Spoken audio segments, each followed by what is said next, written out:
Hi price allot கர்த்தர் நாமத்துக்கு மகிமை உண்டாவதாக.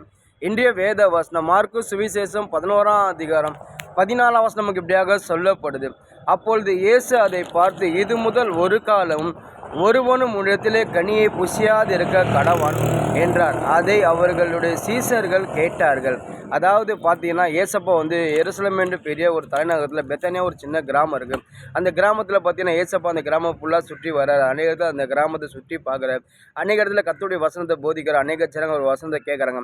அப்படிங்கும்போது ஏசப்பா அந்த பெத்தானியா கிராமத்தில் ஒரு ஊழியம் செய்யும் போது கொஞ்சம் ஈவினிங் ஆயிடுச்சு. ஏசப்பா பார்த்தீங்கன்னா பசி உண்டாயிடுச்சு. ஏசப்பா உடனே ஒரு வர வழியில் பார்த்தீங்கன்னா ஒரு அத்தி மரத்தை பார்க்குறேன். அந்த அத்தி மரம் பார்க்கும்போது அவ்வளோ பிரம்மாண்டமாக இருக்குது. அந்த மரம் பயங்கர பச்சை பசுன்னு இது. அந்த இலெல்லாம் ரொம்ப ரொம்ப பச்சையாக இருக்குது. ஏசப்பா அந்த மரத்தை கண்டு இந்த மரத்தில் ஏதாச்சும் கனி கிடைக்கும். ஏன்னா அது அத்தி மரம் சீசன். அந்த அத்தி மரம் பார்த்தீங்கன்னா அவ்வளோ அழகாக இருக்குது. ஏசப்பா அந்த மரத்துக்கிட்ட போய் ஏதாச்சும் கிடைக்கணும் பழம் கிடைக்கணும்னு போனால் அந்த மரத்தில் ஒன்றுமே இல்லை. உடனே ஏசப்பா அந்த மரத்தை சபிக்கிறார். இதை கண்டு சீசனில் ஆச்சரியப்படுறாங்க. அதாவது அந்த மரத்தையும் ஏசப்பா சபிக்கிறார். அந்த மரம் ஒரு மாயமானமாக இருந்தது. அந்த மரம் கனி கொடுக்குற சீசனாக இருந்து வெளியே மட்டும் பிரம்மாண்டமாக இருந்தது. ஆனால் உள்ளே ஒன்றுமே இல்லை. அதனால் ஏசப்பா அந்த மரத்தை சபிக்கிறார். அதாவது அந்த காலத்தில் பார்த்தீங்கன்னா யூதருங்க சில யூதருங்க அப்படி தான் இருந்தாங்க. அந்த வேத இருக்கிற இந்த பரிசில் பார்த்தீங்கன்னா அப்படி தான் இருந்தாங்க. அவங்க அவங்க பேருக்கு கிறிஸ்தவங்களாக இருந்தாங்க. கர்த்தரை அவங்க உண்மையாக தெரியல. தசம்பாகத்தில் கரெக்டாக இருப்பாங்க, காணிக்கையில் கரெக்டாக இருப்பாங்க. அது மட்டும் இல்லாமல் அந்த பாரம்பரியத்தில் பார்த்தீங்கன்னா கை கழுவிதான் சாப்பிடுவாங்க. எல்லாவற்றிலையும் சரி மோசை கொடுத்த கட்டளை இல்லை, அவங்க எல்லாமே கரெக்டாக இருப்பாங்க. ஆனால் தேவனை அவங்க உண்மையாக தெரியல. அவங்க இருதயத்தில் தேடாமல் அவங்க ஒருத்தரளவுக்கு தான் துதிக்கிறாங்க. இதை கண்டு ஏசப்பா ரொம்ப கோவப்பட்டு, அதாவது இவங்க என்னை உண்மையாக தெரியல, இவங்க ஒருத்தரளவுக்கு தான் என்னை துதிக்கிறாங்க, இருதயத்தில் என்னை தேடவே இல்லை.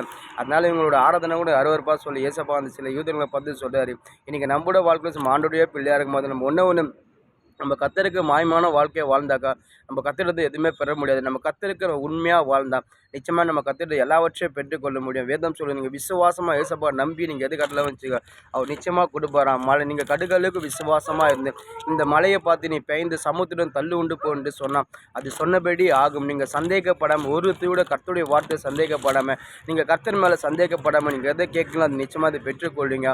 உங்கள் வாழ்க்கை நீங்கள் அதாவது உங்கள் வார்த்தை உங்கள் வாயிலேருந்து நீங்கள் எதை அறிக்கிறீங்களோ அது அப்படியே நடக்க சொல்லி வேதம் சொல்லுது. அநேக இடத்துல பார்த்தீங்கன்னா நீங்கள் விசுவாசம் நீங்கள் விசுவாசம் தேவனுடைய மகிமை காண்பான்னு சொல்லுவது. நீங்கள் விசுவாசம் எல்லாமே கூட சொல்லி வேதம் சொல்லுகிறது.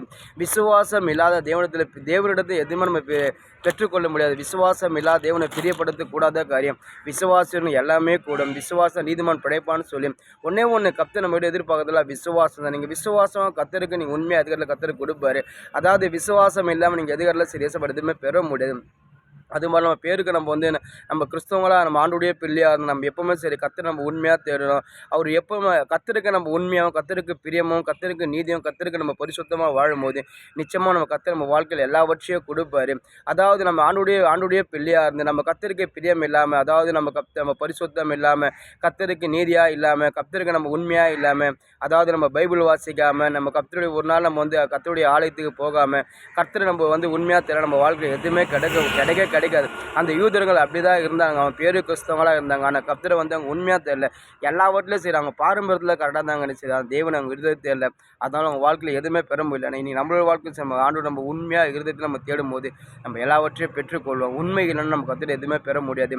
ஜபம் இல்லாமல் பைபிள் வாசிப்பு இல்லாமல் நம்ம கர்த்தருடைய ஆலயத்துக்கு போகாமல் நம்ம தேவனோட நம்ம எதுவுமே பெற முடியாது. விசுவாசமாக நம்ம ஏசப்பா எல்லாம் பெற்றுக்கொள்ள முடியும். ஏன்னா அந்த அத்தி மரத்தை ஏசப்பா தான் சபிச்சார். இனி உங்களோட வாழ்க்கை சரி கர்த்தருக்கு பிரியமாக எல்லாமே உங்களுக்கு கொடுப்பாரு. ஆமென்.